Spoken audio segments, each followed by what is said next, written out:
I hate soccer. You put that on? What? Oh, yeah. You had to represent. Change out of the business quarter zip. Yeah. The Nike golf one. Uh-huh.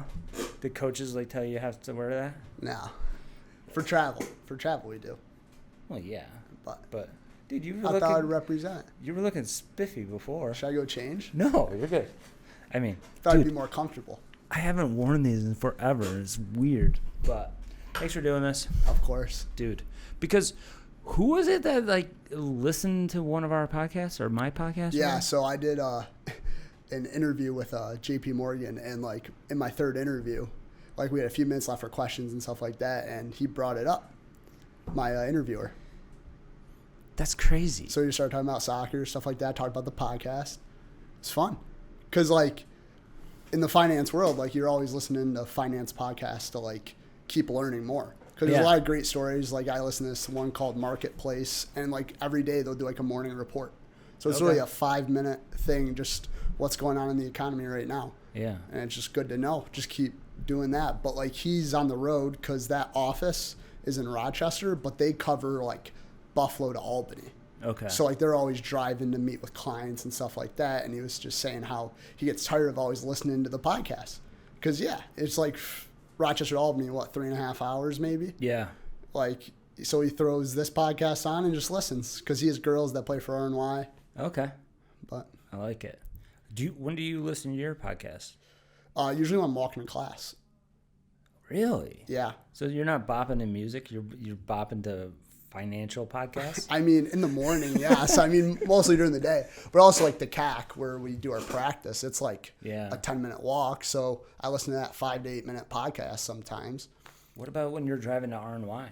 At least for the summer. Usually it's music. I mean, usually I go with Steiny and we just talk about whatever. Oh, okay. Good memories. We'll talk about where we're doing in our internships right now. Yeah. Because we're both kind of doing the same thing where it's kind of out of our realm, I guess you could say. I'm more of a finance, economics type of person, but this internship I'm doing more tech stuff. Really? It's for a finance company. They do mortgage software for people. Yeah. But still though, Steiny's doing more computers with his private equity firm too.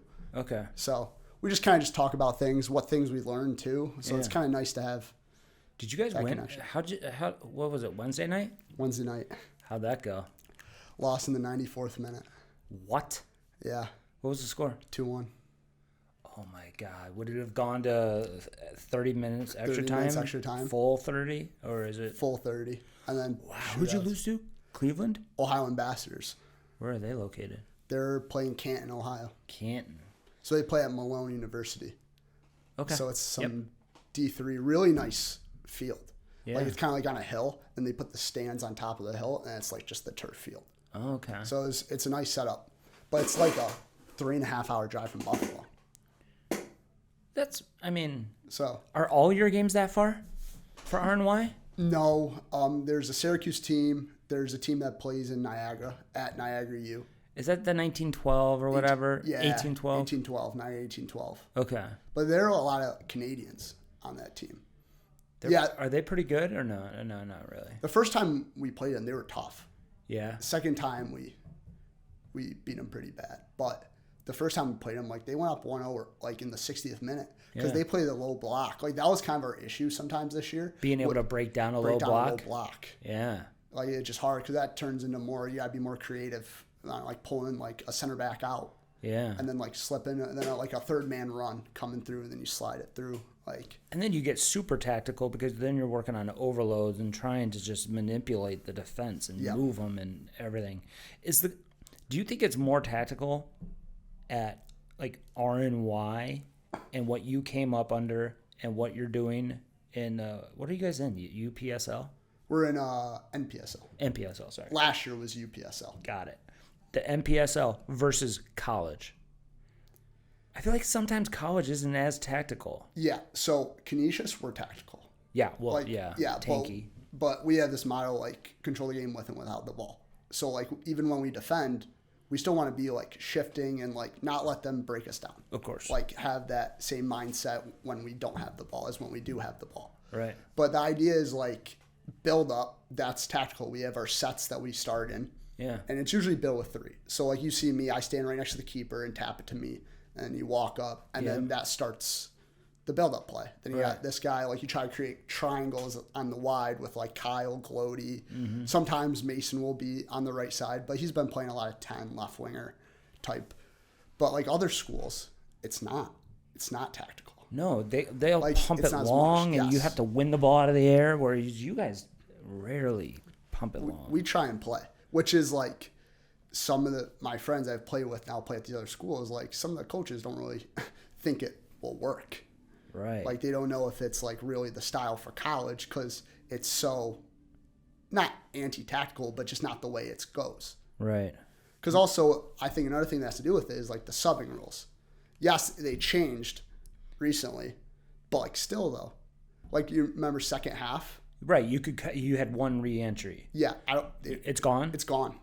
Okay. There's no re-entry anymore in the second half. Is that gone on the girls' side too, or is it only the boys? No, I think it's only the.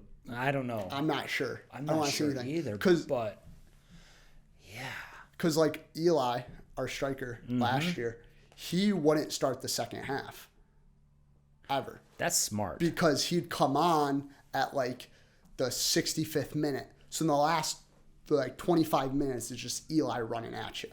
See, I prefer that. Actually, have you been watching the Women's Euros at all? Probably not. No, more so Club World Cup. Oh, good. But, okay, so Netherlands was playing France, I think. And France England. And England was pumping them. And then their best player, who's not 90 minutes fit, can only play like a half, came in the second half with maybe 30 minutes to go. And then the topic came up of, do you start her, let her play 45 and then sub her a half, or do you sub her on later? And I'm always like, sub her on later. Yep. And that's what you're talking about with Eli. Mm-hmm. Like he would start the game and then you'd come out. Yep, for halftime, and then you give him the 15, 20-minute break. Yeah. Because like Eli just runs. Yeah. Like he just runs. He's an animal. Stop. He's an animal. Kind of like Kyle, but forward. Yeah. Kyle, it's unreal. Because we do the invert, like, so right back goes to like 10. Yeah. Then we go into 3-box-3. Man City kind of did the same style. Like, right. It was like two years ago, I think. It was more so they did it. Now Pep does crazy stuff. Pep does whatever he wants. He does whatever he wants. But he can get away with that because he usually has 7 of the best 20. He has the best players. 7 of the top 10 best players on the field. And he usually has 60 to 70% possession. So he can literally get away with murder. Yeah. But then I feel like sometimes these tactics, they want to play like Man City, but you don't have Holland up top. You don't have, you know what I mean? Yeah. And so like you're trying to play a system where it's where you need 60% of the possession and you only have 30% of the possession. You want anything to drink? I'm okay. Oh, I'm gonna get my water. I got my water here. Thank you though. Yeah. Yeah. So, like, the tactics thing, God, sometimes drives me nuts. Yeah. Because you're trying to do things that you guys don't have the horses to do. But then there's some of the boys, like Max. He would complain about URI. He's like, it's like pickup soccer with really good players. And we just go out there and we start in a formation, and then that's all we know. That's all we're doing. Yep. And it's like, there has to be a balance. Not too tactical, but not, hey, let's roll out a ball and just play. You've been basically under the same system for your entire life. Well, since GPS. Yeah, since GPS. But RNY did a flip. My U19 year. Okay. We changed the style of play. This is after COVID. So I just finished my junior year, so this was after my U17 year. So what would that be? 21? Yeah. 21, 22. That after that year. Why did they flip? I'm going to have Rory on. To be honest, it was personnel. We no longer had the proper personnel. This is, I believe, to my knowledge, from what I remember, So my U19 year was brand new. It was completely new. Like players? Like not players, but like we had the same, like, yes, I remember mine was always like changed a lot. Okay. Like my team always changed with players coming in, coming out. Yeah. But our personnel that year didn't fit the old way. Got it. So like we changed it up to be more what you see now, the invert wing back. Mm-hmm. And like then Tanky obviously like now adopts that same style at Canisius, which like my U19 year, I played that same as what I've done the last 2 years at Canisius. Mm-hmm. But once I got to Canisius, I was always, my U17 year, when we played the old way, I was a center back for the spring. Mm-hmm. And then my whole U19 year though, I was center mid. Right. And and you had Daniel. Well, didn't you only play a 3-back that year? My U19 year, it was defending a back 4, but with the invert, you attack in a back 3. Got it. But I played center mid that whole year, and then I went to Canisius, and I'm playing center back in this system. Okay, let's talk about that. When was Tanky like, okay, I know that you could play literally almost every position. Mm-hmm. When was he like, dude, you're gonna play center back? Because not many freshmen, men, American D1 players play as much as you did as a freshman. You're literally the only one I know of anybody here except maybe Kyle. Like, when did he like pull you and be like, hey man, you're gonna be our center back? Right in my recruiting process. What? Yeah. It was that early? It was that early. I knew if I went to Canisius, I would go and play center back. Oh, I didn't know that. It was very early on. Like, so like that summer, I would do RNY, like after I graduated high school. Right. And then for the U23s, at the time it was called U23s. Now we're just RNY Academy, our NPSL team. Okay. Are you also called MLSNEXT Pro, or is that an entirely different league? That's gone. That whole team is gone. That is gone for RNY, but it is around in the United States. Yes. United States it's still very much active. Okay, but like it's kind of unfortunate because I would follow that league more because you had a tie to it, RNY, like because we had the team. But now, like I'll admit, like I don't follow MLSNEXT Pro as much. No, I mean I know the players that are in it because I see. It's kind of guys you played against. Guys I play against, so life. I screenshot it every time. I'm like, I played against this kid, and now he's playing MLSNEXT Pro. Right. So like it's almost like a reminder that like I can play with anyone. Right, and I mean, okay, so I've always been pro DA and pro MLSNEXT on the boys side. Mm-hmm. When I first got here in 2015, I was coaching Flash for that brief period of time. And one of the dads was like, okay, what should we do with our son? And I'm like, you need to go to, at the time, Empire. You need to go to the DA. And he's like, yeah, but they're so bad. And I'm like, dude, have you been to a game and watched who they're playing against? You guys, at the time, this is before you went over there, but this is, dude, you guys are playing Toronto. You guys are playing the Revs. You're playing the Red Bulls. You're playing NYCFC. Or do they not have did they have a team? Yes, NYCFC had a team. But when I played, they didn't have a U19 team. Yeah. So I played them my U17 year. You're playing against future pros and potentially future national team players, whether they're Canadian or United States. You can't get that anywhere else. No. And so, I mean, I don't know why I just thought of that, but that would piss me off because people wouldn't go and actually watch the level that they're ripping on. Mm-hmm. And I don't know why I brought that up. Because basically, historically, RNY hasn't been that competitive in the broader scheme of MLSNEXT. But it's because you guys don't you guys play the most MLS academies in your conference? The main thing I look at is, so the way MLSNEXT is set up is like, depends on how many teams are in it. Yep. But for the Northeast Conference, what RNY Empire is now in. Right. Like, you got Bullets, you got, like you said, Toronto FC, etc. There's like 12 teams maybe. That's a guess around there. Yeah. But it's like top 8 to 10 go to this playoff in Maryland called the Flex event. Yeah. And you get placed in groups of 4. Okay. But then you're put into pots. So it's pot 1 is like the first and second team. Okay. And then pot 2 is like 3, 4, maybe 5. Yeah. Then pot 3, etc. go on, pot 4. Okay. But you're placing like the 1-pot team, the 2-pot team, the 3-pot team, the 4-pot team get placed in the group of 4. Okay. So you compete, and they're all from different leagues. So if you win your group, you go on to playoffs.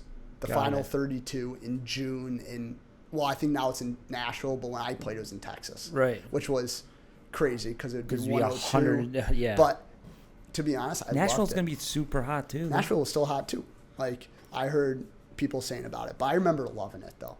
Like, it was weird. Like, I remember having more energy in the third game. Like, I'm like, you do go for 4 days, you get 1 break. Right. But usually the setup's like you play a game, off day, then you play back-to-back. Back-to-back days. Or it's game, off day. Yep. But I remember that 4th day on the third game having more energy than the first day. I think just because of the travel. Oh, yeah. You get your legs back. I got my legs back. Yeah. Like, first game was always sometimes the hardest, right. which you don't think. But anyways, going back to it, the Northeast Conference in my U19 year, a majority of the teams won their group. Right. Like, if you look at the round of 32 from, I mean, you probably can't look it up now, but majority of the group winners were from the Northeast Conference. I just had this conversation regarding the Western New York Flash girls and their conference, where they had, in all 5 age groups, I think they had one or 3 teams that actually made it to the next, like, the round of 16. You have 5 teams per club, and you have about 16 clubs in that conference. That's not a very good conference. You guys, however, are in one of the best conferences in MLSNEXT. So that would just get me so frustrated, and people just won't go and watch games, you know. But I mean, there's other issues that parents bring up too, and I don't want to like get into that. Driving to Rochester is so hard. It's so hard. Like, my U16 year, when I first went, it was nice because just out of COVID, it was hybrid school. So I would go into school every other day. Yeah. So, like, I'd say I have school on Tuesday. I'd go to practice. Yep. Then Wednesday, I got to sleep in. Yeah. So then you got home at like 11 o'clock or whatever. 11. But then you got to sleep in the next day. Got to sleep in the next day. But my U17 year, till this day, I don't know how I did it. Because then my U17 year was back to full-time school, and then it'd be full-time RNY still. Right. So, like, I don't know how I did it. Because I'd be running on, like, which kind of, I don't know how I still got to be how tall I am. Right. Especially with my parents. Like, they're going to hate me for saying that. But, like, I would be running on, like, 6-7 hours of sleep. Right. And then you go on the weekend, you travel on a Friday to New York City, and you'd play Meadowville on Saturday, and you'd play Gotchi on Sunday. Mm-hmm. So I'd be playing 180 minutes in a weekend, come home, and then it's back to it. You just said it. Okay. So you have all of your MLSNEXT teams, or the MLS academies, but then you're also playing 2 other teams from New York mm-hmm. City, yep. a metropolis. You're also playing Boston teams, right? Mm-hmm. Another hotbed, and you're trying to compete against it. Well, you know, RNY or at the time Empire, they're just not good. I'm like, dude, you don't understand who they're playing against. But when your 19 year, when they changed, did they change the entire club? Yes, they changed the branding because of the MLS NEXT Pro team. Right, and because of what's his name? Vardy, right? Mm-hmm. Isn't that when that whole thing happened? He was an investor. What happened to that? Do you know? I do know. It was basically. If we have to cut this out, I will. Yeah. You can. I don't know. To be honest, I don't really care. Okay. So we'll see. We'll see if you think it's up. But the Dworkins, they were the owners of the Rhinos. Okay. And then they had this idea. They were approached by like the Vardy party. Okay. Is it really called that? No, I just. but announcers will say when he scores, it's called it's a varsity party. Yeah, right. Like when he would score. Yeah, that's true. Back when it was prime Leicester, when they won the Premier League, they would say that when he scored. But that came out. Didn't mean to say it like that. No pun intended. That's great. But they were looking for teams, and they settled on Rochester, which is unreal. So then that's how it started to work. But like his kind of right-hand man, Lee Tucker, who was like big in the V9 Academy, which is Vardy's like soccer academy in England. I don't know much about it, but I just know he owns this academy. He brought him over, Lee Tucker, to be the technical director. Okay. And from what I was told, he did everything to try to make it work. Yeah. But the Dorkins were just too difficult. I get that. Like people are difficult, man. They're just too difficult. Like, it's just how it is. So then, after a year, they started to look for foreign investors. And then, like, obviously, no one was fishing. No one was looking to do that. Because, obviously, it's Rochester, New York. No one ever hears of Rochester, New York in England. Of course not. Yeah. Like, obviously. But it is cool, though, Buffalo, though, about, you see, Premier League ratings. Yeah, we have, like, the most watched. Most watched. Right. Like, you go to the Banshee, you go to MSK, like, on a weekend during Premier League season. Saturday mornings. It's unreal. Yeah. It's unreal. Man, I don't know. Have you been following this Buffalo Pro stuff at all? Yeah, I have. They were going to build a stadium on Elk Street right by where I'm doing my internship. But it failed because of the air. Was it because of the chemical plant? Right next to it. That happened when I was away for the 4th, and I saw that, and then like, oh, we're looking for a new area because I want to get him in. Yeah. Pete Marlette. And do you think, I don't know, do you think that it could work here? A USL championship, a soccer-specific stadium? I don't think it's going to be filled with Buffalo players, but neither is DCFC. Detroit City FC isn't full of Detroit, homegrown players either. Yeah. Do you think it could live here with that many? Well, you talked about it, the Banshee and everything. Yeah. I think it will survive because it's like something that's like, it's a pro team. Like you look, obviously, if they go in, because the idea of a pro team, like you see these other like local teams, like obviously you're not getting anyone because it's like an NPSL team, it's a USL2 team. I don't even think people know what it really means. Right. Even though it's still like semi-pro, they still don't. It doesn't click in people's brains. People that aren't like true soccer people. Right. And it's like, oh, let's go to a SC Buffalo game and watch them. But then they play in the BDS. A lot of those guys still play in the BDSL too. And you could just go watch them play in a BDSL game for free. Yeah. Right. But I don't know about when they first said the stadium. I'm like, okay, like at least like right next to it, Madai made it nice, that area. Not the plant next to it, but obviously that would be a turnoff to people. Right. Not wanting to bring their little kids next to a chemical plant. Right. But when they showed off the possible locations, me and my dad were both big on right next to the arena. It's kind of in front of the Labatt House. There's that giant parking lot. And that was an idea for one of the spots. I could be mistaken, but I'm pretty sure. That'd be sweet. But, like, imagine that. Like, you got the Sabres Arena, you got Canal Side, you got the stadium right there. Yeah. And then, also, if you want to use it for other events, like, imagine there's a concert venue. It'd be perfect for It'd be concert. Unreal. Yeah. And I don't think people are going to tailgate the soccer game. No. So you don't need Metro. You can Metro. You can... Yeah. Park and walk. Like, it's not like that big of a deal. Yeah. Like the Bill Stadium, obviously people want their tailgates. And you also have the parking ramp at KeyBank. Yes, you do. So you could just park there and walk. That's where I always park. And it's not like it's some 60,000 stadium. It's 7,500. Right. So once again, I'm no law person that knows the ins and out of architecture, building in the city. And the ability to bring people in, and if that area is able to manage that many people coming in. Right. But when I think of 7,500, the Sabres play there. Yeah. Sabres are 17,000 their arena. Like, it has the infrastructure to be able to bring people into that area. Yeah. So why not play there? I wonder if it's expensive though too. Like the land? That land there to do it. Because like the Buffalo News, they're right there.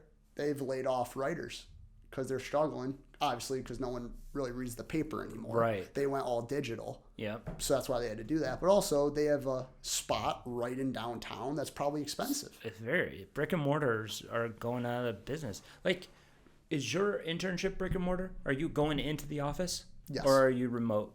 Do they do that? You have the option. Do they have internships that are remote? Yes, there is. Huh. I don't think my office. I don't think that'd be good. My internship's at Lender Logics. And Okay. it's this building in Larkin Square. Oh yeah. It's beautiful. It's great. It's a great office. Everyone's great. It's great too because the guys some of them are soccer people. Yeah. They have kids playing for Stallions. Okay. So it's nice to have some soccer people around. Yeah. They're great guys. And then also we're planning on the 17th because Hydraulic Heath, forget the name of the restaurant, where they're doing the town hall meeting. It's right next to our office. Okay. So we're all going to go our company's going to go there and like spend a night. Yeah. And listen to Pete talk about what's going on. When is that? Is that this Thursday? Thursday the 17th. Next Thursday. Yep. Okay. It's like 6 to 8. Yeah. But I was hoping it was going to be during the day because I could have snuck off. Have you been to one yet? Like any of those town meetings or anything? I haven't been able to get to them.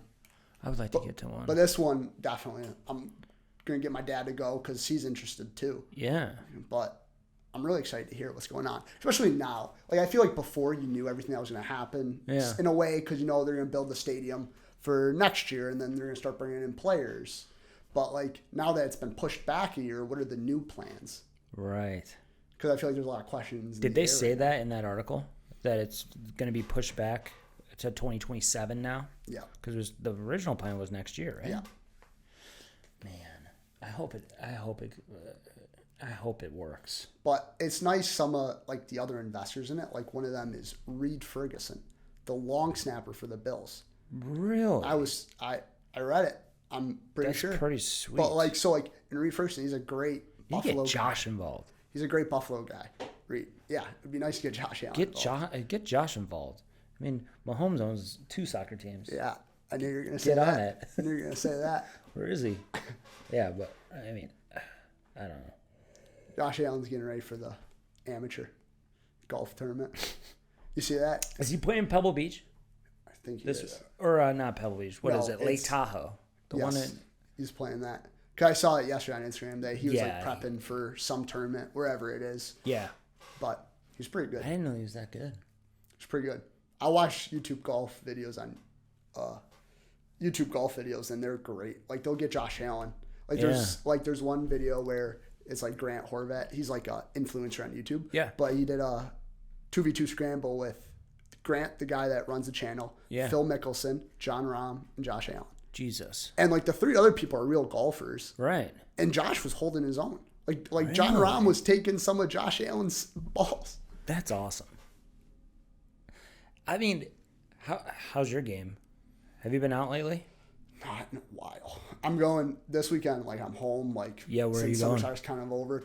Tonight I'm gonna go to Gothic Hill with my dad. It's a par 3 in Lockport. Okay. It's cool. It's a nice setup. It's hilly. Yeah. It's par 3s. My dad isn't a huge golfer, right? But he can handle the par 3s. Like he likes it. How'd you get into it? Colvin.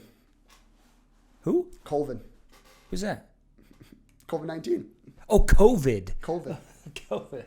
Got it. Oh yeah, that's right. Because before we were saying that last summer. I would go once a summer with my dad. We'd go to some whatever public 9-hole that would like barely cut its fairways, but like it got the job done.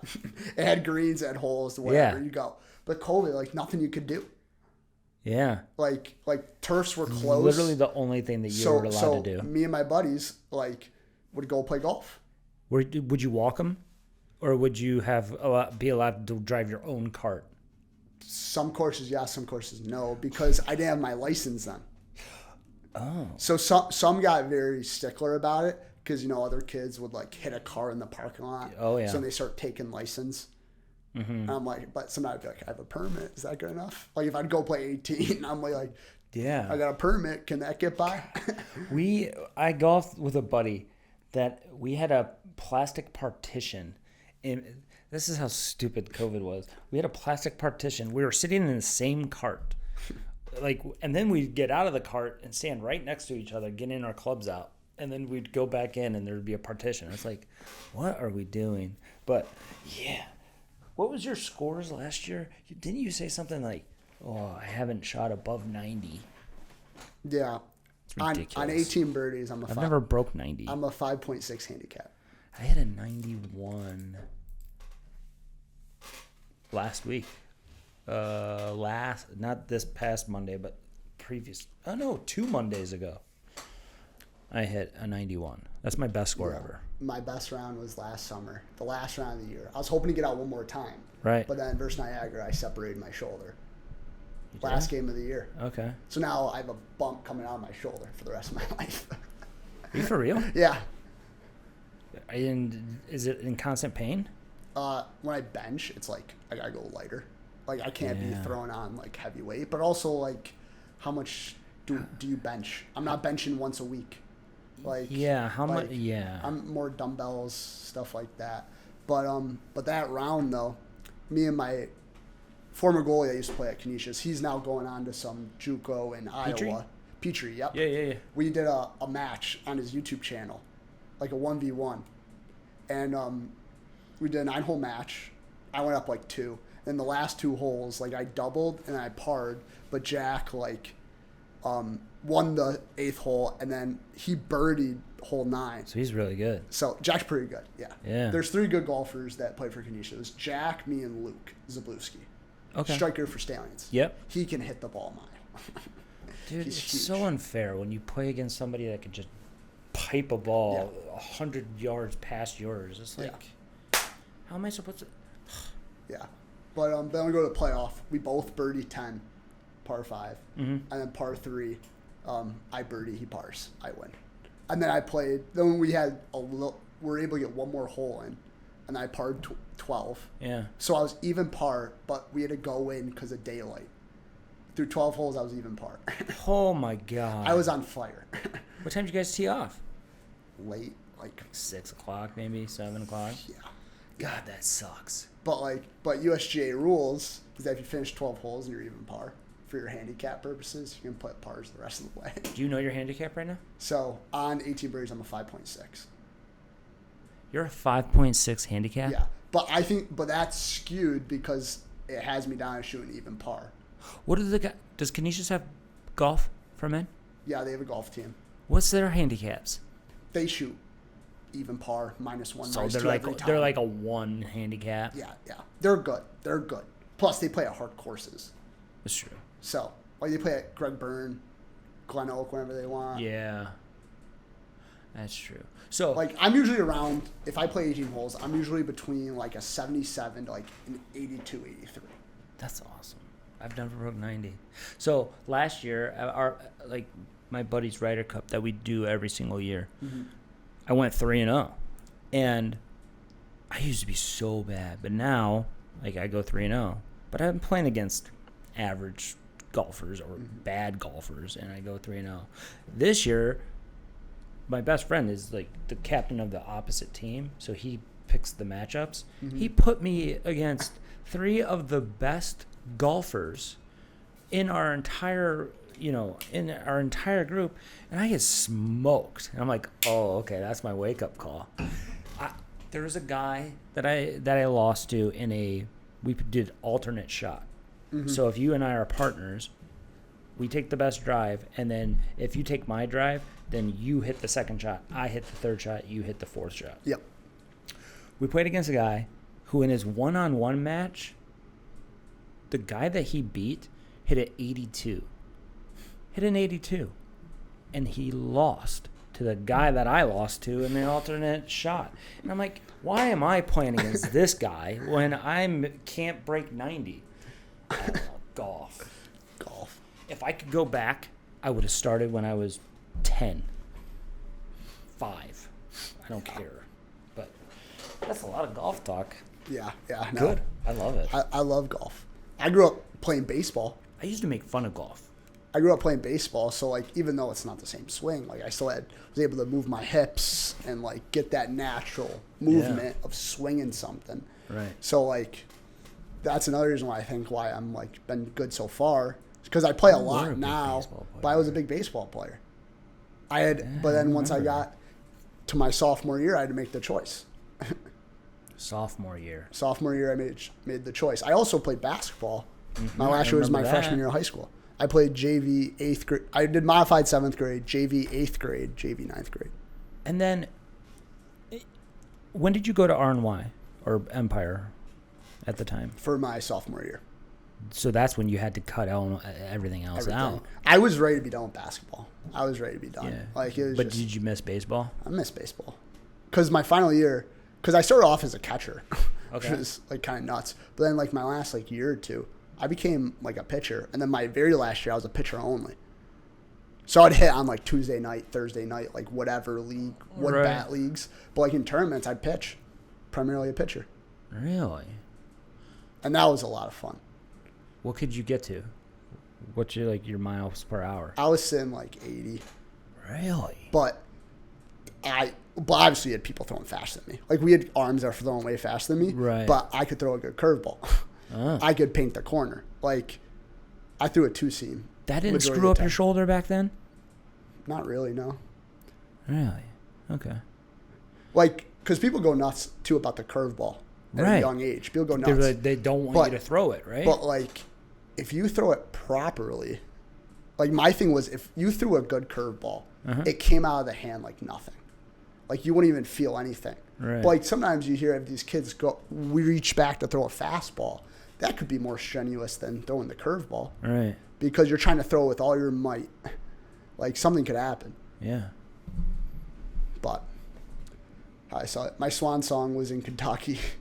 I came on because also I was the soccer player. Because like obviously if I had a soccer tournament, a baseball tournament, you'd go to soccer. Right. So obviously they coaches, which at the time I didn't like, but obviously now it makes sense because they're trying to send people to college. But like I wouldn't really get like the championship game to pitch. Like I may get semifinal to start. But like there's one game where we were in Kentucky playing at Morehead State, which left field, it's so funny. It was like a 400 yards left to right field. It was like 250. It's like the dimensions were hilarious. Yeah. And is that Fed baseball? That's not Federation baseball, is it? No, they call it showcase. I don't know what the terms are. There's so many terms now. Yeah, well, it's just like soccer. Yep. MLSNEXT, ECNO, all that. I mean, yeah, but that tournament was funny because I went in. We were down like 4-0. It was like 2 innings left. Went in, pitched the last 2 innings. I struck out the first 5. Then the guy popped up the center. So I struck out 5 batters in a row. And then I was there in Kentucky, and there was an ID camp for Kentucky the next day. And I'm like, oh, I already pitched. So I'm not pitching tomorrow. Right.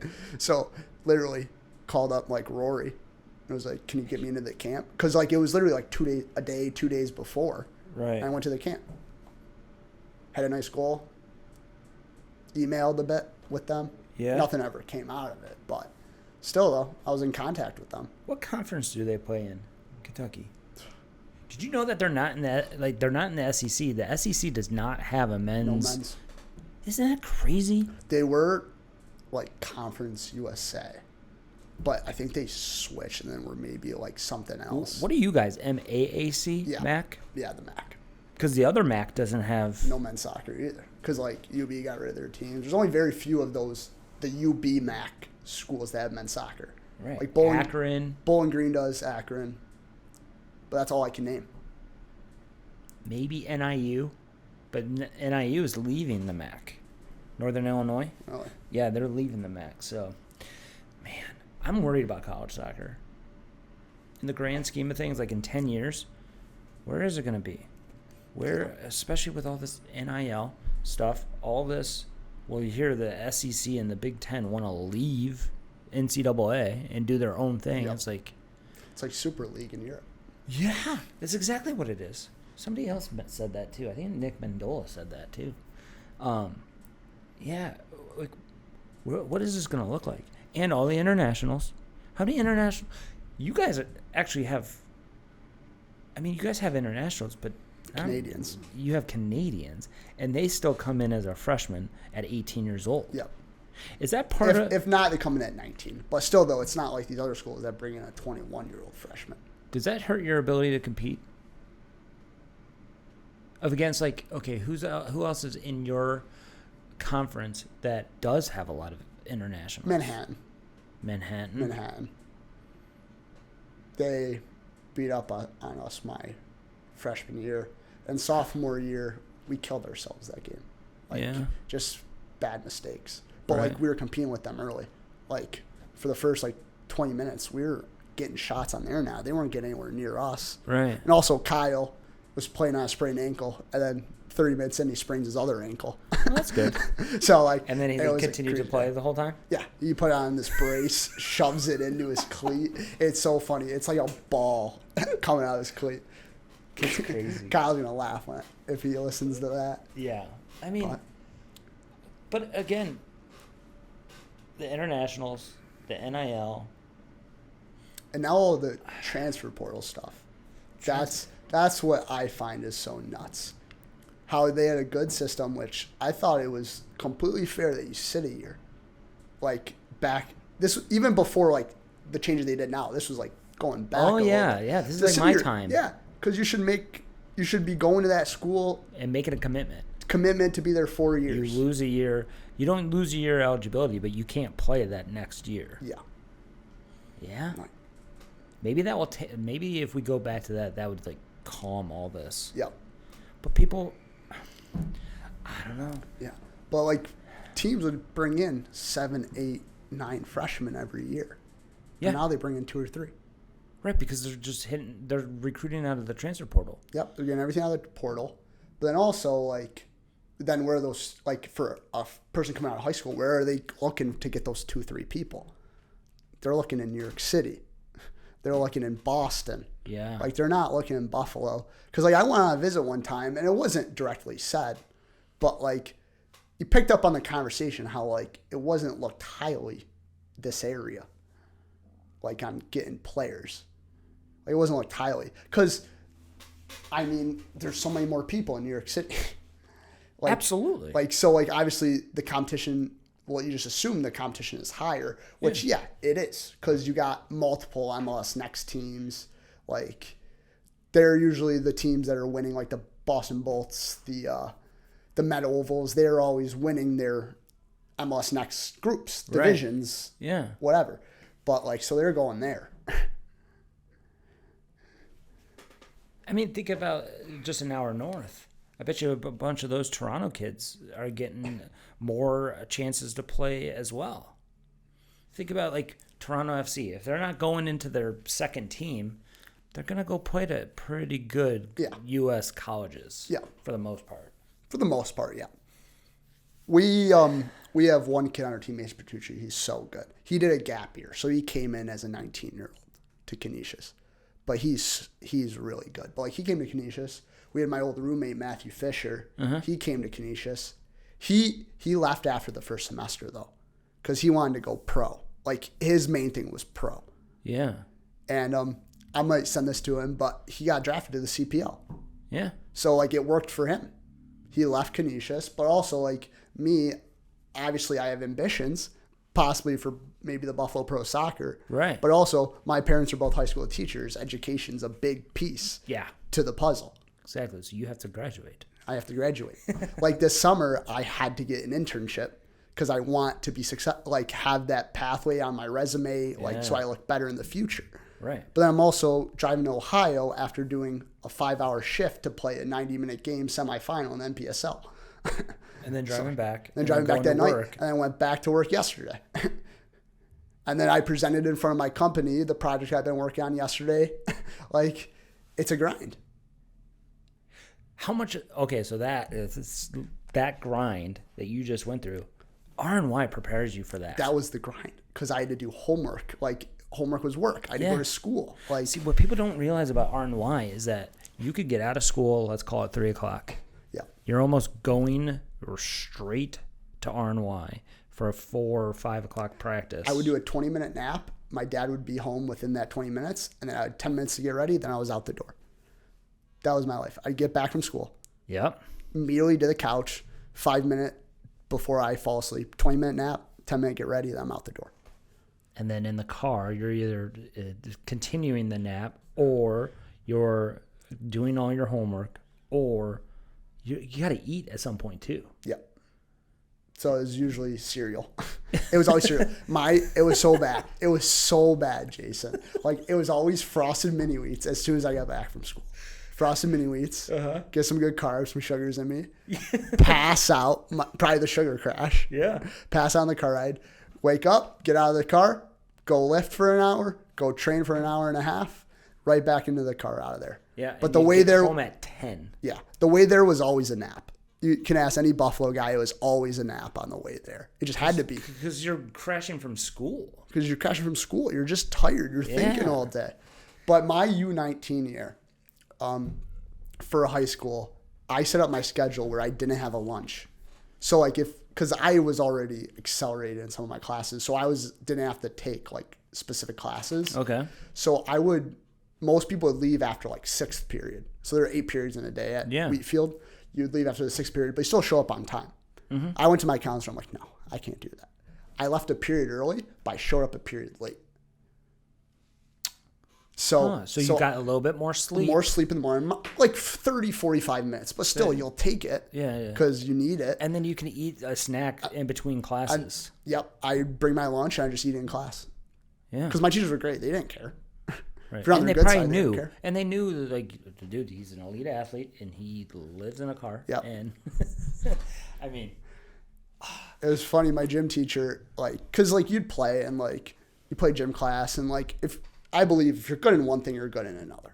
Mm-hmm. Like that could be sports, that could be school and soccer. Like I firmly believe that. Mm-hmm. So like obviously in gym class, I'd be good. Plus I played a bunch of sports growing up. Like we'd play basketball and I'd be hitting threes. Also I'd chuck them up and then like they'd luckily go in. Yeah. But so my gym teacher, I don't even think knew I was a soccer player outside of it.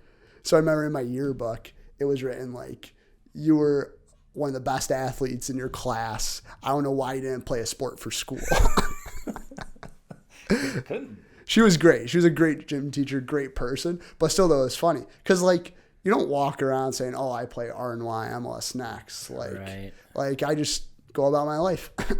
Do you regret not being able to play high school soccer? I do not. I don't. Good. Because another thing that was beneficial to me was I played varsity my freshman year. And we won sectionals that year. So you got a little bit of a taste of it. So not to say I conquered it, but I was a part of a team that won sectionals. And what's the goal for every high school team? To win sectionals. With sectionals, because you can't win a state title. Can't win a state title, no. Like we went to... Whatchamacallit did. We went to Rochester and we got destroyed.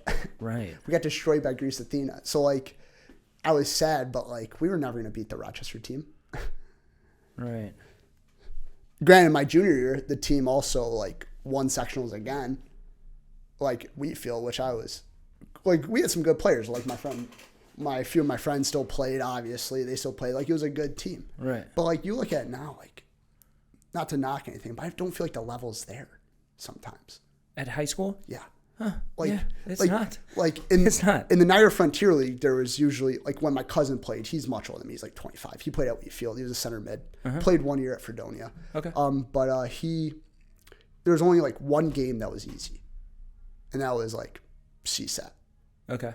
But, like, even, like, Niagara Falls, like, they were tying them 1-1. Like, Niagara Falls was good. But then when I go on to play varsity soccer, like, 4 years later, I'm like, we beat Niagara Falls 12-0.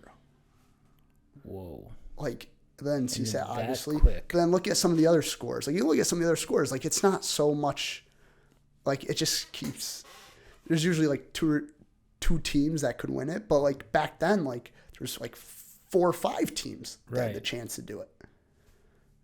Yeah, everybody's like, well, you're going to miss out on the experience of high school sports. I mean, yeah, it's cool, like, playing in front of, like, a bunch of, students, and you do get more people in front, but if you want to play at the level you're playing at right now, like, look at where most of your teammates coming up are playing. They're mostly playing somewhere in college, whereas Anybody on Niagara Wheatfield that's playing in college?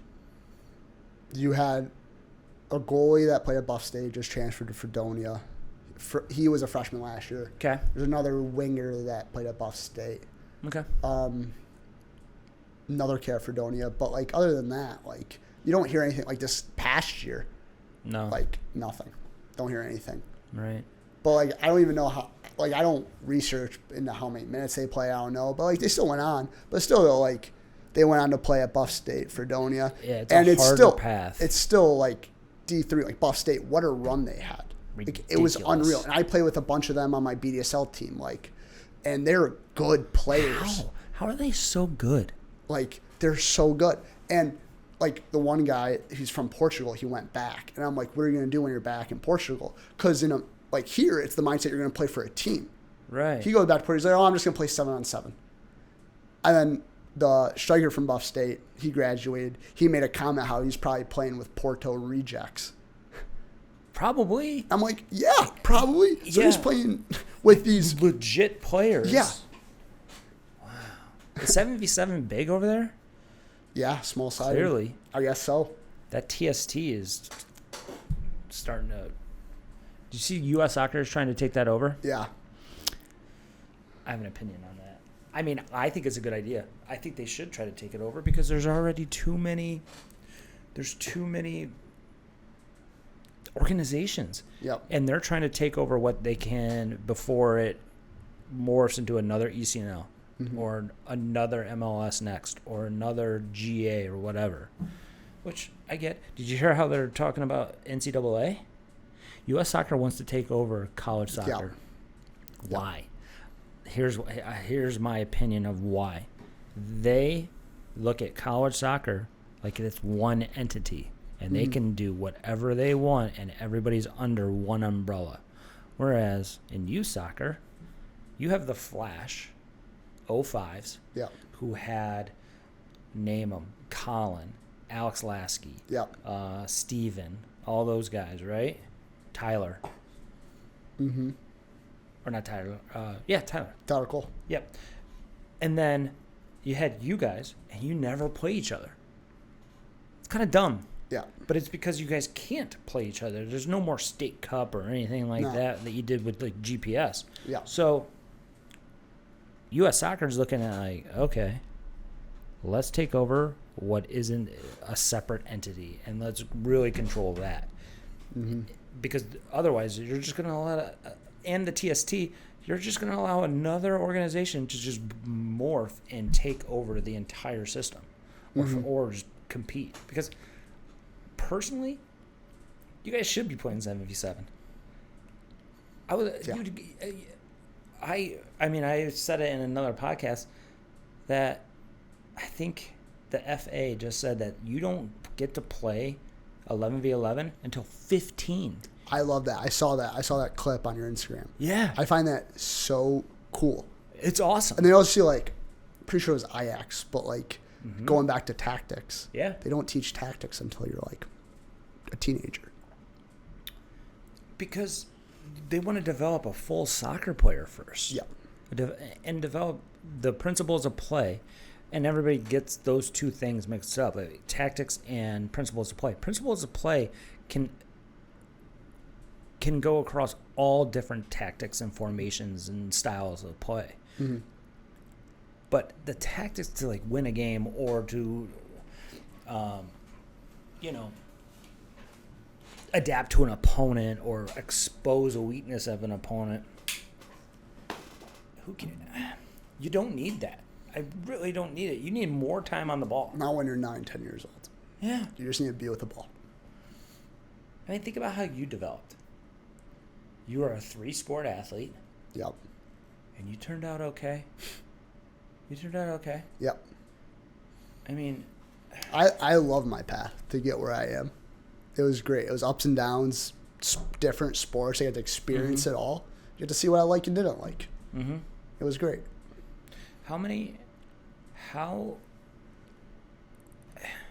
Think about, okay, so you got you, Ben, Kyle. Mm-hmm. How many other RNY guys are at Canisius? Oh, me, Ben, Kyle. Yep. Tata. Anthony Tata, Rochester kid. Griffin Dem. Okay. Syracuse kid. One just committed. Yep. Scott. Okay. He's coming in this fall. I think he's coming in the spring. Coming in this. I think. That's what Tada did. That's smart. Tada came in the spring. So you do like. It doesn't eat up your eligibility. You're going to be a year older your first freshman year of playing. And you keep playing at RNY, which is playing the MLSNEXT. Is that technically a gap year? Half gap year. Isn't that what Ashton did? Ashton did that. So Ashton still has one more year. Yeah. So my nephew, who is going to play football at Eastern Michigan, he just had shoulder surgery, and he's taking what they call a gray year, where you basically you just join the team in the spring, and it doesn't eat up a red shirt or anything like that. And basically, he could play for 6 years because then he'll still have a medical red shirt and he'll still have an actual red shirt. Mm-hmm. So he could be, I mean, almost halfway to a doctor. Or halfway to a doctorate. So. Yeah, and like that spring season, like it's preparing for the fall. Yeah. Every college coach will tell you it's not just spring season. Like you may think you start in the fall and end in the spring, but it's not the same thing. Once the fall is done, the fall is done. Spring, it's next year. Yeah. It's just preparing it. And then, like, as we say at Canisius, like, this summer period, it's maintenance. Like, you got to maintain everything you've done in the spring and carry it over into the fall. Because you don't got much preseason time. These pro teams go for a full, like, month. Yeah, they're playing 5 games. Yep. They're in a normal routine. You guys... I start August 4th, and I think my first scrimmage is like the 15th or 16th. Yeah, and then your first actual game is probably in the 20th. Yeah. So you really get like 2 weeks. Yeah, we start off... When is the first day of class? I think the first day of class is 26. Sounds about right. Right before Labor Day? Yeah. But our first like real games, we started at VMI. Mm-hmm. Virginia Military Institute. Yeah. And then we have 2 days off, and we're playing Virginia Tech. That should be fun. So, and then literally, like, it's Monday. You're playing at Virginia Tech? At Virginia Tech. It's a sweet campus. Grass field. It's nice. I mean, all the Power Four is really grass fields. Yeah. Anybody in your conference have grass fields? St. Peter's. Not good. I think the front lawn here is better. Who got hurt at that game? I didn't. Maybe it was 2 years ago. I haven't played it there yet. I got lucky because last year they changed the scheduling for the MAAC because we added, from my freshman year to my sophomore year, we added Merrimack and Sacred Heart. Sacred Heart's in your conference? Yep. I didn't know they just added them. So last year was their first year in the MAAC. So they redid the scheduling.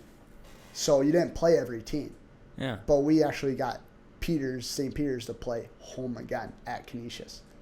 So we played them at Canisius my freshman year and at Canisius my sophomore year because they changed the schedule. Usually it's home and away. It keeps alternating. Right. So every other year you play home and every other year you play away. Got it. But I got lucky.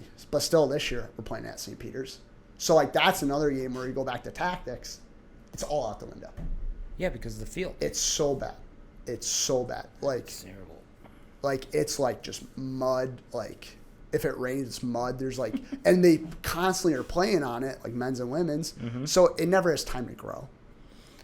Whereas Virginia Tech will have a men's only field. Maybe not. Michigan State, they share a field, and so does Michigan. But they're not practicing on that field. No, they're not. They're not practicing on that field. Correct.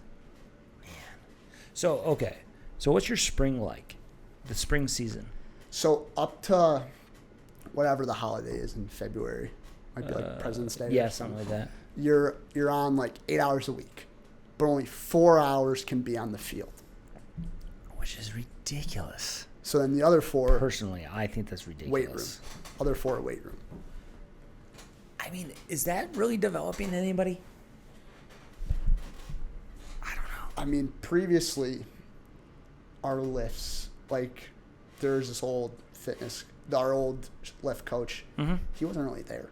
He was more focused on basketball. Because they're in season. Well, probably just getting... Well, no. Because you're talking January, February, right? Yeah. You're talking January, February. That's in the middle of their season. Yeah, but also like by the end of it too, though, like he was probably there twice in the spring. But we got this new coach who's really good, who's very active. Got it. And so it's in a good spot now. Mm-hmm. But I remember my freshman year, like it was like, what's going on? Like how much? But we still have workout plans. It's just like who's there, like helping you out, like type of thing. But we also had this great like GA Zach, who's moving on. He's graduated, but he was great there. He'd always help you. Right. But still, though, like there's a little not a lot of guidance, not a lot of. Well, it's just Zach who was there for 30 men's soccer guys. Mm-hmm. Like it's hard. It's hard. And it's hard to program for 30 guys, yeah. And I don't know. I have an opinion on all the strength and conditioning. I feel like you guys should be doing more sports performance stuff. Yeah. Like making sure that you're like running properly, jumping properly, mm-hmm. and all like the really sports sciencey stuff versus, okay, what's your bench?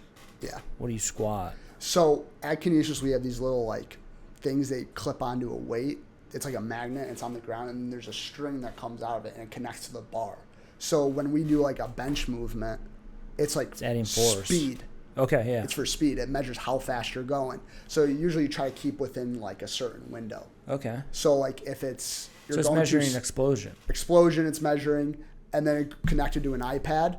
But like if we're going on speed, you want that time to be like what would be as fast as possible. Yeah. But then it'll be a zone where it's like slower, so then that's the more heavier weight. Right. So we bounce around like kind of. They have the program set up where like 1 week you'll be focusing on more strength, then the other weeks focus on more explosiveness. Okay, good. So it's a good setup like there. And it's not all like just like there's 3 blocks. It's not just Olympic lifts and stuff. No, it's usually like one big compound lift, mm-hmm. and then the other ones will be like dumbbell stuff. So compound lift will be like squats or bench. How much lifting are you doing like right now? Not any? Not any. You're just playing. I haven't touched a weight since May. Since May. Since you're probably your last strength and conditioning. No, July 4th, I did the Murph. Good for you.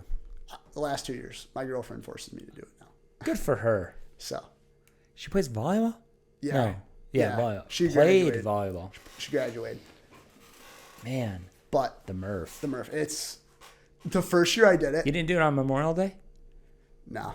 I didn't do it on Memorial Day. I just do it every year on the 4th. Awesome. But it's. The first year I did it, so 2 years ago I did it. Mm-hmm. I did pretty good. Mm-hmm. This year, it killed me. I was in shambles. It's 1 mile. 1 mile. 100 push-ups. 100 pull-ups. 100 pull-ups. Squat. 200 push-ups. 200 push-ups. 300 squats. And then another mile. Yes. Usually with a weighted vest. Yeah. Does she? No. Yeah. But but I break it up so like you run the mile. Yep. And then you do 5, 10, 15. Yeah. So and then it's 20 sets of that. Yep. And then you end with the mile. What was your time on the good year?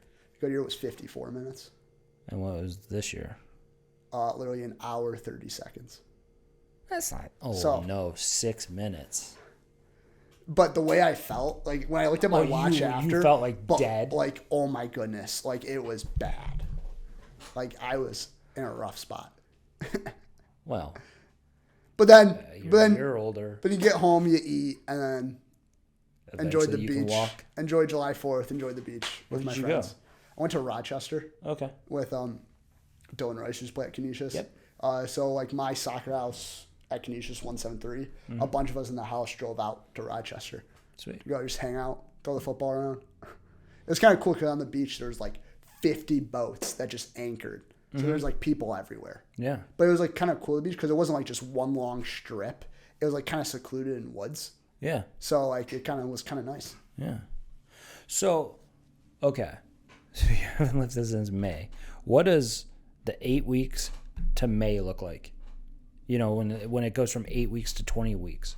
What does that schedule look like? Exhausting? Yeah.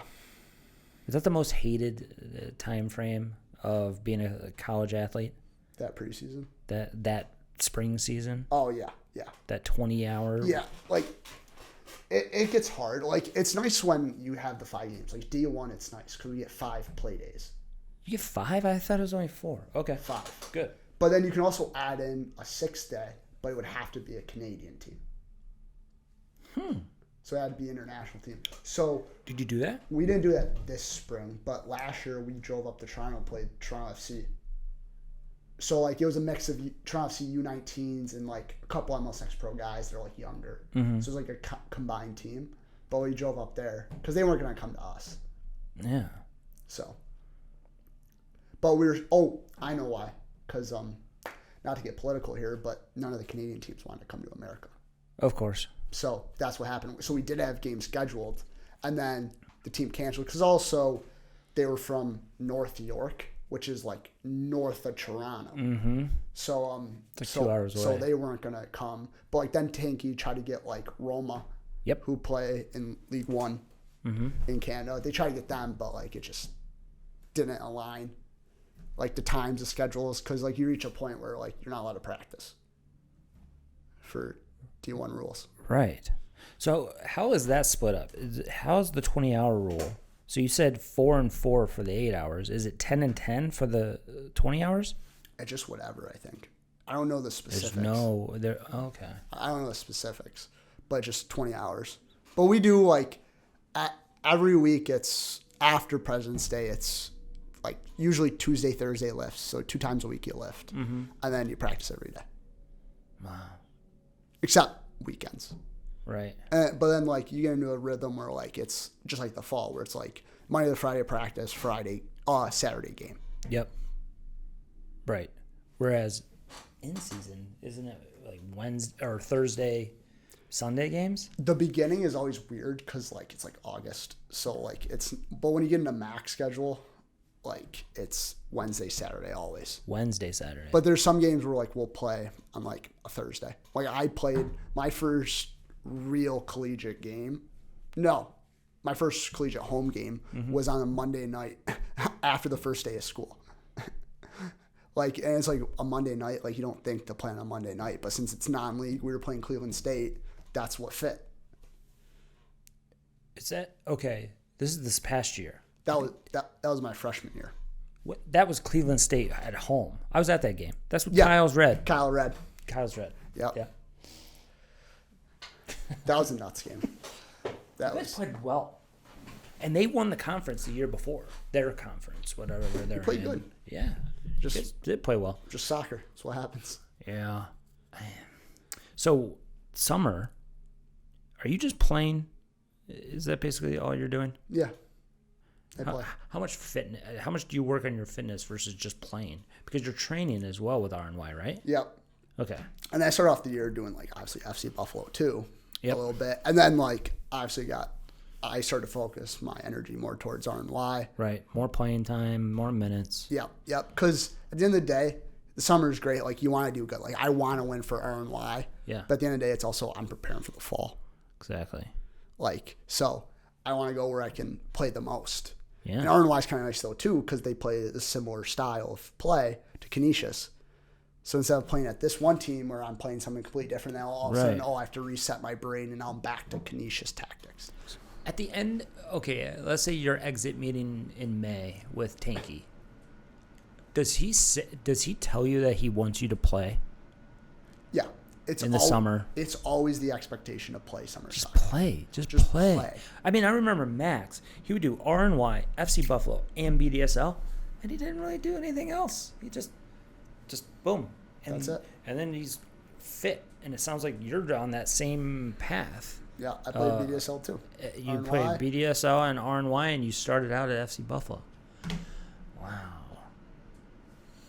Man. Yeah, I'll do accounting. I'll stick to finance. What are you going to do with it? Hopefully, I have no idea.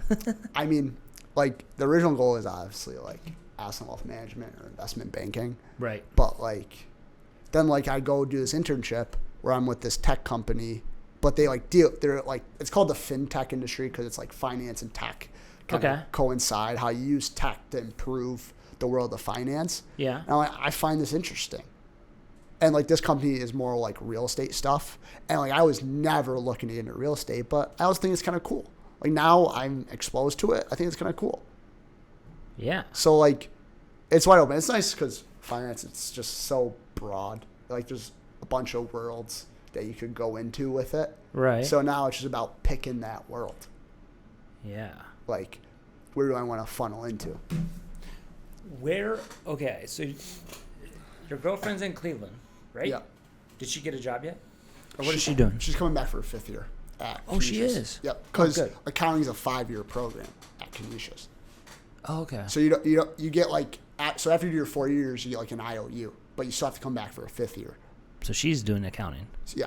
And you're doing finance. Yeah. Interesting. So the last 3 summers, had an internship at Deloitte, a Big 4 accounting firm.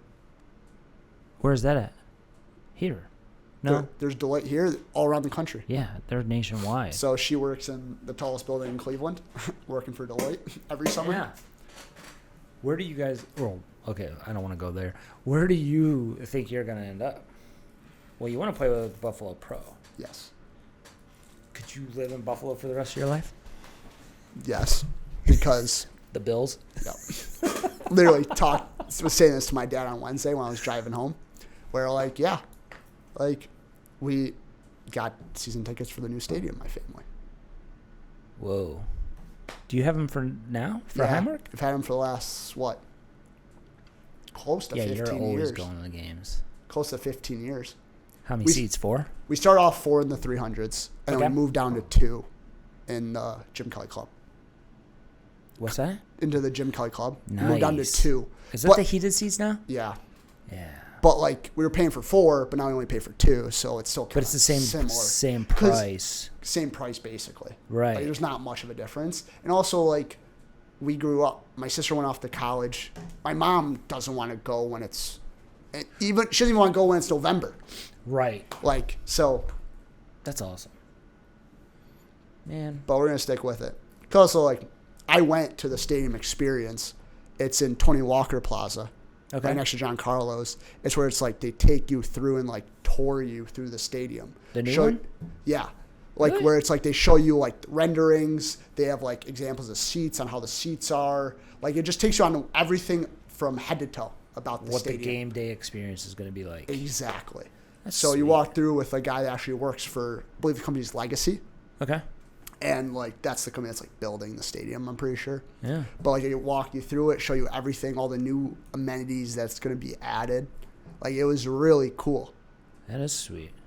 But man. I'm like, my dad was like, you only live once. This has got to be the year. This has got to be. But I said that last year too. And it was not, in fact. It's not. I mean, things happen. I think you're a coach away. That's my personal opinion. I think you're a coach away. Yeah. You love McDermott. I go back and forth with him. Yeah? But also, like, McDermott's great. He was great for the rebuild. Absolutely. Etc. Around that. He still wins playoff games. Mm-hmm. I mean, he makes it far. He doesn't eventually win, like, the championship and get the Super Bowl. Right, yeah. But also, like, if you fire McDermott, who are you going to get? That's the thing. I mean, you missed out on Harbaugh. I don't know how Harbaugh would be with Josh Allen. He'd probably run him to death. Well, but I feel like he's already running himself to death. Those Chargers. Well, they went to a... Well, they're going to win the AFC West, I'm told. Yeah. I hear that every single year. Yeah. Well, 2 years ago maybe. Now, with Harbaugh, I don't think so. Because now they're a run-heavy offense. Yeah. And last year they were a run-heavy offense. You had J.K. Dobbins as your RB1. Like, he was good in Baltimore, J.K. Dobbins. Right. But, like, to be your RB1 and to get the ball every time. Achilles, yeah. Or ACL. Yeah. And you have Herbert. Let him throw the ball. Right. They, like, hide him. Sometimes I feel like they do that with Josh, though, too. They rely too much on his running. And, like, dude, just let him throw it. Yeah. Especially when Ken Dorsey got fired and then they moved to Brady. It's like, are they hiding Josh or are they saving him or I don't know. But it's going to be between you guys and us. I'm going to yell that for saying that. Baltimore is always good too. Yeah. But I don't know. I don't like Lamar. You don't like Lamar, or you like I Lamar? don't like Lamar as much. I don't either. I used to like him. I would take Joe Burrow over. I would. I got a Joe Burrow LSU jersey. I would do this order. I would go Mahomes, Josh, Joe, then Lamar. A lot of people put Lamar ahead of Joe. I do not. Well, it was a lot easier this Joe, year for Lamar because you have Derrick Henry. Exactly. And it takes 5 guys to tackle Derrick Henry. No kidding. Like you saw it versus the Bills when they played in the regular season. Derrick Henry ran all over us. Yeah. Because the Bills were. I didn't watch much of the game because I was just too unhappy. I think I got dinner and then I watched one drive and it was I can't watch this anymore. I'm done. Yeah. And then you guys smashed them. You guys smashed them in the playoffs. Yeah. That home field advantage. I watched that. Guess where I watched that from, Jason? Where? That's when I was in Windsor. Really? Oh, that's right. Why were you there again? That was a birthday trip. Me and my girlfriend. That was my present. That was right. So instead of getting gifts, because how much stuff do you need in this world? It's true. It was here. Travel. I booked experience. I booked an Airbnb in Windsor. Windsor's fun. Yeah. So. Yeah. What it used to be. That's what we used to do once a week. We go to Windsor from Detroit. Windsor. We would go to Windsor once a week. I love seeing those type with those rivers because it's Canada with the Caesars Casino trying to flex on the Detroit who has all the skyscrapers on the water there. Yep. Same thing in Niagara Falls.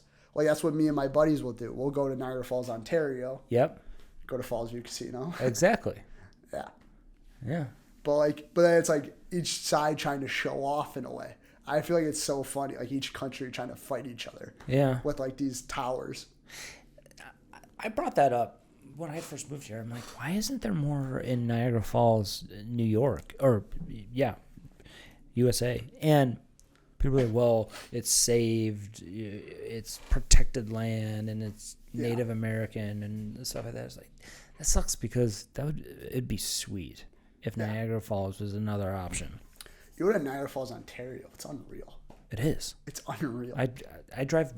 There's construction on the way that I go through Canada, and I am always driving through downtown Niagara Falls, and it's so awesome. Mm-hmm. It's a different country. Well, it is a different country, but it's a different world. Yeah. Because it seems like it's a really built up, busy place 24/7. Yeah. It's one of the 7 wonders of the world. Whatever. But it's nice. Thanks for doing this, dude. Yeah, of course. I've been wanting to have you guys on. You. I need to have Kyle on again. Yeah. You need to have Ben in here. Yeah, get Ben in here. Good. I might do one.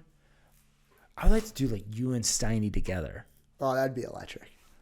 Me and Steiny would be bouncing off each other. So, honestly, just come for a car ride to RNY with us. Make that a podcast. Make that the podcast.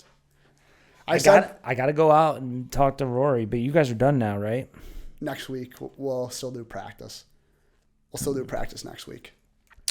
Yeah. Just to stay ready. But that's good. Who runs those sessions? Rory and Luca, John Luca Cuomo. Yep. And then there's also this other coach, Aiden. Okay. Younger guy, right? Yeah, younger guy. Just starting coaching, right? Yeah, within the last few years, he started at RNY. Okay. In the last 2 years, he wasn't there when I was there, or he might have been more the Rochester RNY, not the academy. Who does the game coaching for you guys for RNY? Rory. Oh, okay. Rory. Luca helps out Rory. Uh-huh. But still, then he's yelling from the sideline too. Luca. They get into it. It's good. Real quick, let's go back to where RNY switched. Yeah. Did they switch because the entire club didn't have the personnel, or just because the 19s didn't have the personnel? Because I remember that the 19s before COVID, they were really good and they were going to go to the playoffs and everything. But then they got canceled because of COVID. Yep. They had that system was perfect for them. But you played, even if you were younger, you still played that same system, right? Yeah, because it was because the idea was learn, compete. There's 3 phases to the RNY model. So like you learn, so that's like U13, U14, whatever, like 15, 16, like you could even say 17. You're still kind of competing. Like that's when you actually like take the next step. Yeah. And then U19 is win. Yep. Everything is winning. That's like the model, kind of. Going back to earlier, that's another thing that I tell parents is like, go look at them at 19. They are always very competitive. They're winning games, and whereas 13s, 14s, they struggle. And you're exactly right. Then you start competing, and then you learn how to like win and hold on and like survive games and whatnot. Yeah, and like they do a good job too with like the pre-academy to expose at least some people. That's a good way to bring some people in.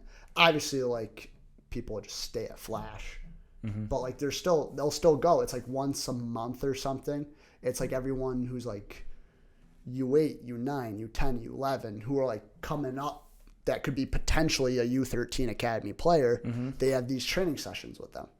So it's like almost like they'll do a camp in the summer, a 4-day camp in July usually. Right. I helped coach it 2 years, but then still through the winter though, it'll be on like a Saturday morning or like a Sunday morning, 3 hours where you just come in. People come from Syracuse, Buffalo, Rochester, and just like a little camp with all the potential players that could be academy players. So it kind of exposes those people in a way, right, to like what it's all about. But also, there's a lot of people that probably just say no because they like the Buffalo people. They don't want to make a drive on a Sunday to go do 3 hours of soccer. Yeah, it's always and tough. And then it sticks with them the rest of the way. But like you said, how you don't go and watch, but also their kid probably doesn't get to experience that thing because you can just show up for the one day. Yeah. Get the experience. Do that one day on that Sunday. Get the 2-3 hours of soccer. If you don't like it, don't come back. But still experience it. Are you looking to coach at all? I don't mind coaching on the side. I like it. Right? Yeah, I like it. Aren't you doing something right now? Yeah. Who are you doing it with? Paul Klopfer. Okay. He helps out with like team stuff. He does some group trainings too. Okay. But like his big thing is just obviously developing players, but also helping out with like certain local clubs. Okay. Like he's all like, we talk a lot about like which clubs he can go and like support. Yeah. Because like I told you how like a lot of these youth teams have like dad's coaches, right? And they're like house teams basically, or are they like travel? Like they're travel teams. Kenmore. Yeah. It's like Kenmore Soccer or like Orchard Park Soccer Club. That was a big one. That I helped them coach. Like I would assist. It was like Orchard Park Soccer Club. Yeah. So it'd be a travel team, but. And then you just go and run sessions for them. Yep. Yeah. He gives me a plan, and I just do the plan. Okay. Help out coach anyway, and it's nice. Who is this guy? What's his name? Paul Klopfer. What's his background? He's from Syracuse, played at Canisius. Okay. Then he has a corporate job. Okay. And he does this on the side. I like it. But does he have like a company or a business? Is it LLC or whatever? What's it called? It's called the Training Pitch. The Training Pitch. Yeah. I should get him on. Yeah. No, he would like it. How old is he? Mid-20s? Late 20s? No, he has a family. I think he's like... Oh, he's older. Mid-30s. Really? Okay. Could be. All right. Yeah. He might be... Wait. Yeah. Early 30s. Okay. You think Tanky would ever come on? He started following me. On like... I think he would. On Instagram and stuff. I think he would. I want to have Rory on first, I think. Just clear the air. We explain everything. Roy will have all the best answers. Exactly. Because, like, I want to talk to Rory Jason, first. you know, like, you love information. You want to know the scoop on everything. Like, and what's the best way to do it? Go right to the source. Yeah. The ones that will talk to me. Because as much as, like, me, Kyle, Ben can tell you about stuff, right? You can't get into their minds. And that's my whole thing with this podcast, I guess, is that, like, one, I've kind of been hated because I've always had an opinion, and I've been like blunt about my opinion. Yeah. But now I'm sick of just talking into a camera by myself. And it's like now I have like you guys on, and I had some of the Stallions guys on. I had a Flash guy on. I need to have Rory on, and just transparency. I want coaches and clubs to have transparency. So then anybody watching this is like, oh, this is how they do it. Maybe we should go over there, or maybe we should go over there, or maybe somebody in California is watching this and be like, you know what, I like that idea that they're doing. Maybe we should do that. Yep. So Rory's, I'll say he's probably the best coach I've ever played for, Rory. Yeah. I'll say that confidently. Like, the way his mind just sees the game is unreal. Right. Like Kyle says it best, though, too. Like, in the first half when you would have a problem, the mindset would just be, get to halftime, because Rory will fix it. Yeah. Because he'll just come up with something, and then you keep doing the same thing. Yeah. It's just a little tweaked. Just a little tweak. Like you're too busy in the game. You're not thinking about tactics. You just play the game. Yeah. Like, because it's nice because, like, our RNY and PSL team, you see, like, because, like, some of us are, like, you could say we were the kind of the better players that came up to the academy because you had, like, Zach Dreyer, Jameson Riley, Eli, Kyle, like, stuff like that. Mm-hmm. Like, players like that. So, like, you just play the system, and it's so, like, second nature. Right. And, like, there's games within the game. Like, it's not like you're sticking straight to the tactics. It's like you do variations off of it just because you're so good and you're playing off of each other. Right. But so like this one idea, like literally we would play a box, and this one game he's like, oh, just flip it, diamond. Yeah. Bang, we come out, we score within 10 minutes. Yeah. Like, and it's just little things. Like, and it may not seem too big, but this year, like in practice sometimes, like when we play with the ball, because we like to have the ball, I can get left very vulnerable, especially when I play a back three. If one bad pass, I'm in a 1v1. Mm-hmm. And this summer, I'll admit, like I struggle with that. Like, because like if you're on the side by the post, you want to force them wide. That's always it. Body position to let them cut in. But when you're in the center of the goal, like there's no way you do anything. Right. And like you just delay. And I was like, delay. You just drop and delay and like hope for reinforcements. Yeah. And like there's like 2 times, like one time in a game, like one time in practice where like I got beat like way too easily. Because I was trying to make myself big to begin with because I'm standing on like the penalty spot. Yeah. And like he can shoot wherever. But Roy was like, AJ, man, just body shape. Just body shape. Low, sit. Yeah. And then almost like in basketball, do a jab step. Yep, and try to get them to have a bad touch. And then as soon as he takes that touch, that's when you go full commit. Yep. Tackle, pokes. Like, but it's like, I would have never thought about that, doing like a basketball jab step. I used to love doing those. Like, it works almost every single time. And Roy, he said this to himself, like, I had to do that growing up because I was slow. Like me, I'm not the fastest guy ever. Right. Like my job is get on the ball and pass it. Like my passing is my best attribute. So like just by doing those little things, like it makes it so much better. Yeah.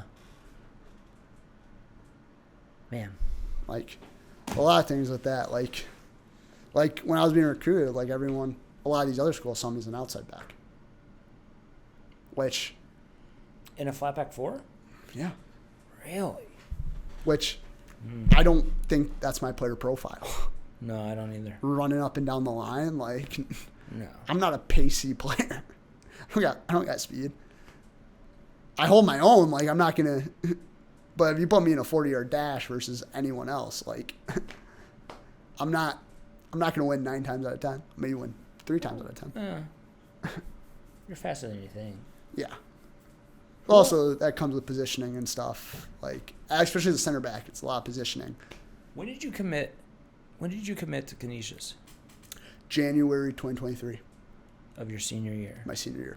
I wanted, like, just because, talking to other schools, I wanted, like, in the fall, like, kind of that summer before, I made, like, kind of, like, not a promise with myself, but, like, I wanted to commit by my birthday.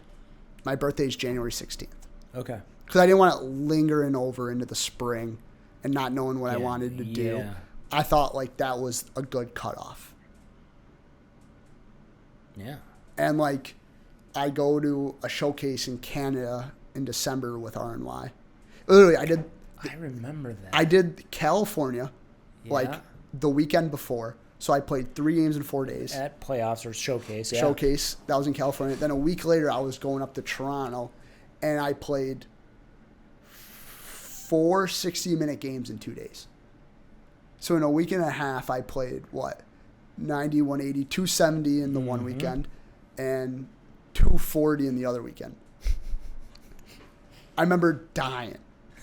I remember, that was the worst thing ever. Because we were playing on this turf at the Paramount Fine Food Center. That's what it's like called. Okay. I think. And it's unreal. It's where like the Toronto Raptors G League team plays. Okay. They have board soccer. The Mississauga Metro Stars, they play there. But then behind it, they have like a big youth facility where it's like gymnastics, hockey. Wait, is that where the Toronto FC game was when I came and watched you guys? Because they have a place that's like that too. That's just the Toronto FC training ground. But there's like an indoor. They put a bubble up. Every winter, Toronto FC puts a bubble up. But they're in that complex. It looked like an airport hangar, and yeah, it's right next to the airport. And I think we're talking about the same place, maybe. And you walk in, and then there's like a gym, and there's tons of basketball courts and stuff like that. I don't know. We might be talking. Yes. We might be talking about the same thing. Yes, but that's not where Toronto FC plays. It looks like a hangar. Okay. This Paramount Fine Food Center, but like Toronto FC, it's actually like next to the airport. There's hangars around. Right. But like I'm like, look at this, like, and that really opened my eyes too, though, because like you don't know until like you go and experience it. Like we keep talking about, like I played at GPS, did GPS regional team, even like GPS national team, whatever. But then like I went into RNY, and obviously I knew like I had to fight for my spot. I'm the new kid, right. But I'm playing against Boston Bolts, my first game ever.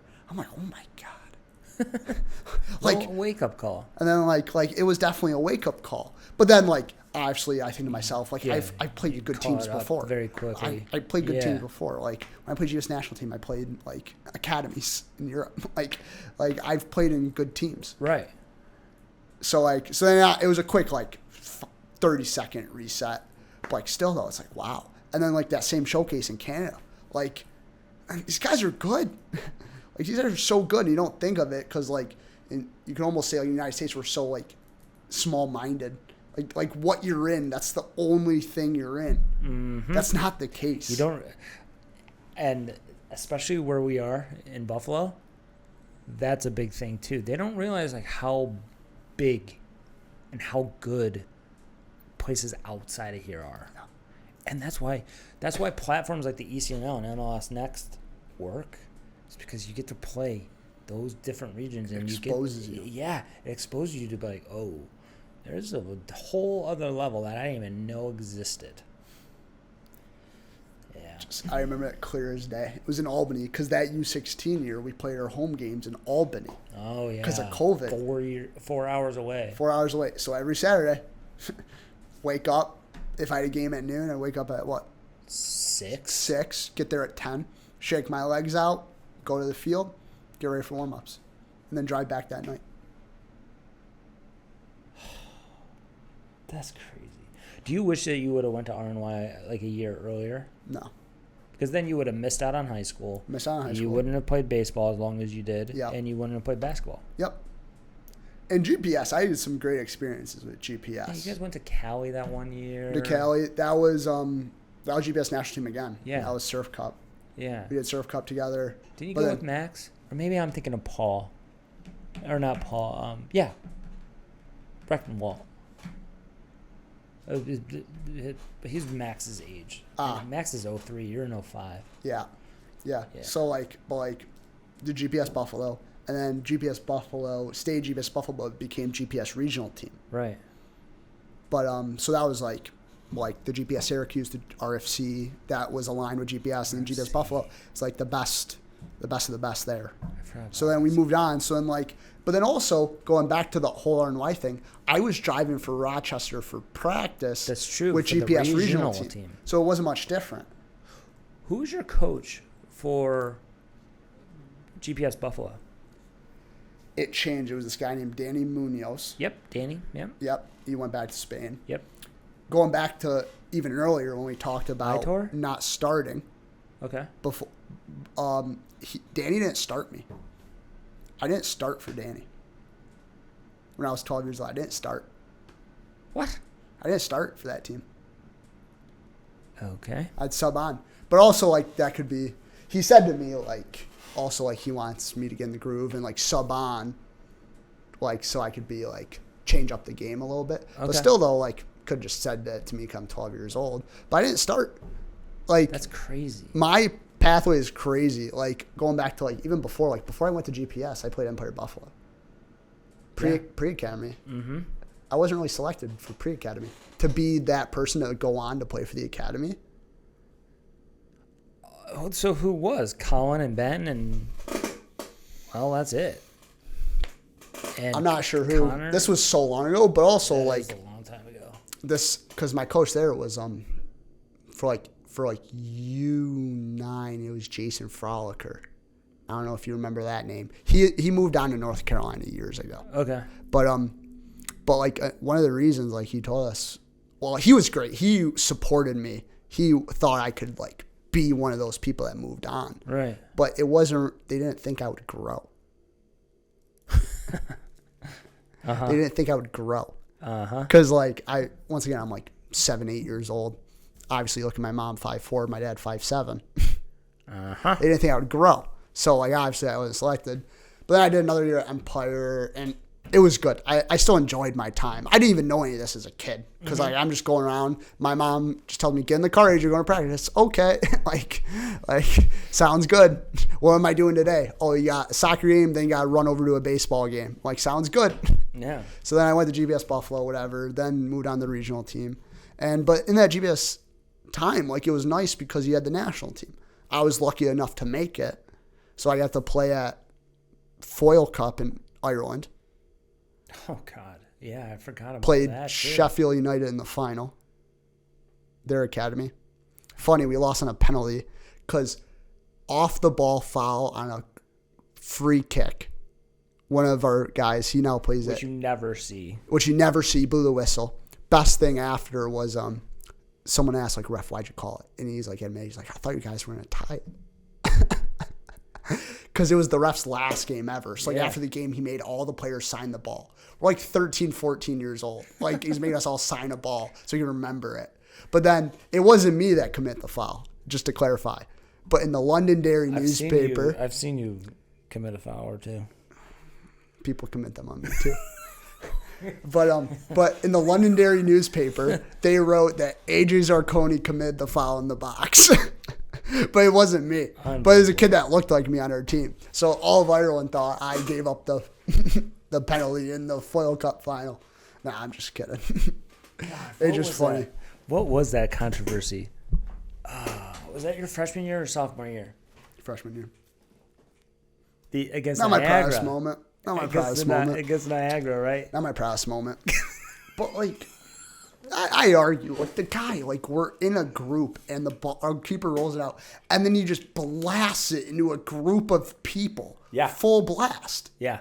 Tank had the best comment to one of the refs after the game. He was like, if I go to punch someone and I miss, it's just a yellow. Yeah. Like, it's just a yellow. He doesn't get a red. Right. Like the act was still unreal, and it was coming right for my face. Yeah. Like, so, like, but then thank God the Niagara kid kind of got in the way and elbowed it. But, like, it was coming right at me. Yeah. God. But you think a scenario, like, people, obviously I got text after the game, like, a lot of obscenities, like, you flopper, and then also a lot of, are you okay? Then on the Canisius Vale, you see my dad in the stands. He's going nuts. And my dad's a quiet. Like, he doesn't say anything. Yeah. But this time, he was mad. Like, it was pretty bad. And I didn't expect it to escalate that much, but... Oh, my God. I need to see that video again. But, that was bad. But now we laugh about it. Like, one of the refs, he was the lino. He didn't even see it because he started running back to the center. But now we joke about it to this day, me and that one ref. Like, it's just funny. Like, it's over. Like, moving on. And then I made a video about you this past year with your gamesmanship. Yeah. Well, I don't even remember the play. Going for a header, high kick. I won the header. Yeah. And then you, like, grabbed your face or something like that, didn't you? Yeah. It's smart. It's part of the game. I mean, it was still a foul. We used to have to evaluate players on gamesmanship. And, like, do they know the rules? Do they know how to, like... like, manipulate the game. Well, on Wednesday, like, I took a bad touch, and, like, instead of like trying to clean it up or whatever, I just blast it because I see out of the corner of my eye this guy's flying in. So I just clear it and then jump. And then like I kind of jump to like avoid it or protect myself, right? Because I hate being like flat-footed and then getting like a stud because I don't even want to think about that. Yeah. So like especially like BDSL, like you protect yourself because that can get out of hand. Guys are acting like it's the World Cup. Yep. But like then like the guy comes up with a stud, gets me in my ankle, a yellow card, 20 minutes into the game. So now that 9 has to play the next 70 minutes on a yellow. A little bit more cautious. It was a yellow. Like, obviously, you got studs into my ankle. But still, though, like, I could have cleaned it up, whatever. But, like, left my foot out. I love it when... Because I won the ball. And he got me with his stud, so it's a yellow. Most of my best friends are not soccer savvy. They're not soccer people, right? And they always complain about the diving. And I'm like, dude, they're not diving to act like they're hurt. They're trying to draw a yellow. So then they're all fouls. That guy is all cautious for the rest of the game, like you're just saying. And then maybe they get a red later on. Then that's just part of the game. Yeah, but now I don't get many calls after that whole scenario. So now I had to change up. What, later on in the game on Wednesday? No. Or are you talking about the Canisius? Canisius, like... Because you have a reputation. Because now there's a reputation. But watch the film. It's a foul. It is a foul. Right? I don't know. Also, sometimes like guys will fall and then they'll roll around. I'm like, dude, you go on a sprint and let me trip you and see what happens to you. That's what happens. You're going full speed. Exactly. Your momentum has to take you somewhere. Exactly. But all right, man. Yeah. Gonna wrap this up. Sounds good. We did 1 hour and 48. That works. Time to go hit the course. Awesome. What time's your tee off? I just, whenever I feel like it, I'm just going to show up. Oh, yeah, it's part 3. Yeah. It's not like you need a tee time. But also, I texted my dad because we were either going to go today or tomorrow. Uh-huh. But I texted him like an hour ago. Before we started, if he wanted to go today instead of tomorrow. And he didn't text me back yet. So Jack Petrie just texted me, what am I doing at 5? So it's probably to go play golf. So there you go. Maybe I'll go with Jack. And then you'll go with your dad tomorrow. Go with my dad tomorrow. All right. And I'm already planning on going with Aaron tomorrow morning at Hyde Park in Niagara Falls. There you go. So I'm catching up this weekend. Yeah. Next 3 days, I'm golfing every day. Yeah, before you have to... Forward back to the professional life. All right, buddy. All right, Jason. Thank you. I hate soccer.